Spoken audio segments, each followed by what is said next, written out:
आज हम वसंत भाग 1 से तुलसीदास द्वारा रचित वन के मार्ग में लेकर आए हैं।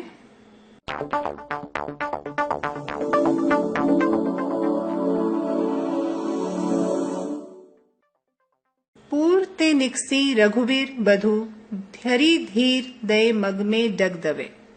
झलकी भरी भाल करी जल की पूट सुखी गए मधुरा धरवे। फिरी बूझती हैं चलनो अब केत की पर्ण कुटी करह्यो कित हवे। तिय की लखी आतुरता पिय की अखियां अति चारु चली जल चवे। इस भाग का प्रसंग इस तरह से है।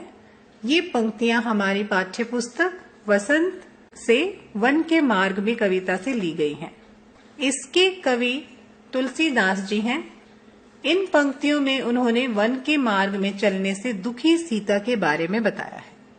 सरलार्थ इस तरह से है।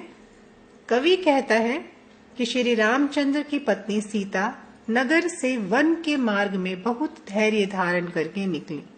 वन के मार्ग में अभी वह 2 कदम ही चली थी कि उसके माथे पर पसीने की बूंदें झलकने लगी। उसके मधुर होठ भी सूख गए। उसके बाद उसने श्री राम से पूछा कि अभी कितनी दूर और चलना है। आप पत्तों से बनने वाली कुटिया कहाँ बनाएंगे? सीता की ऐसी व्याकुलता देखकर श्री राम की सुंदर आंखों से आंसू बहने लगे। अब हम वन के मार्ग में का अगला भाग पढ़ेंगे। जल को गए लखन है लरिका परिखो पिए छा घरी हवे डाठे। पोछ ही पसिउ ब्यारी करो अरु पाए परखारी हो भूभरी डाढ़े। तुलसी रघुवीर प्रिया श्रम जानी के बैठी बिलम लो कटक काढ़े। जान की नहा को नहीं लख्यो पुल को तनु बारी बिलोचन बाढ़े। इस भाग का प्रसंग इस तरह से है। इसके कवि तुलसीदास जी हैं।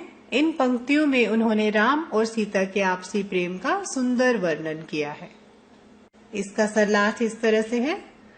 सीता श्री राम से कहती हैं कि जल लाने गए लक्ष्मण तो बालक ही हैं, उन्हें समय लग जाएगा। आप छाया में कुछ देर खड़े होकर उनकी प्रतीक्षा कर लीजिए। मैं आपके पसीने को पोंछकर हवा कर देती हूँ। मैं आपके गर्म रेत से तपे हुए चरणों को भी धो देती हूँ। तुलसीदास जी कहते हैं कि अपनी पत्नी के ऐसे वचनों को सुनकर और सीता को व्याकुल देखकर श्री रामचंद्र बहुत देर तक पांवों से गढ़े कांटों को निकालते रहे। श्री राम के हृदय में अपने प्रति प्रेम को देखकर सीता का शरीर पुलकित हो उठा और उसकी आंखों से भी आंसू रूपी जल बहने लगा। तो आज हमने तुलसीदास द्वारा रचित वन के मार्ग में पढ़ा। एक नई कविता के साथ हम फिर मिलेंगे। धन्यवाद।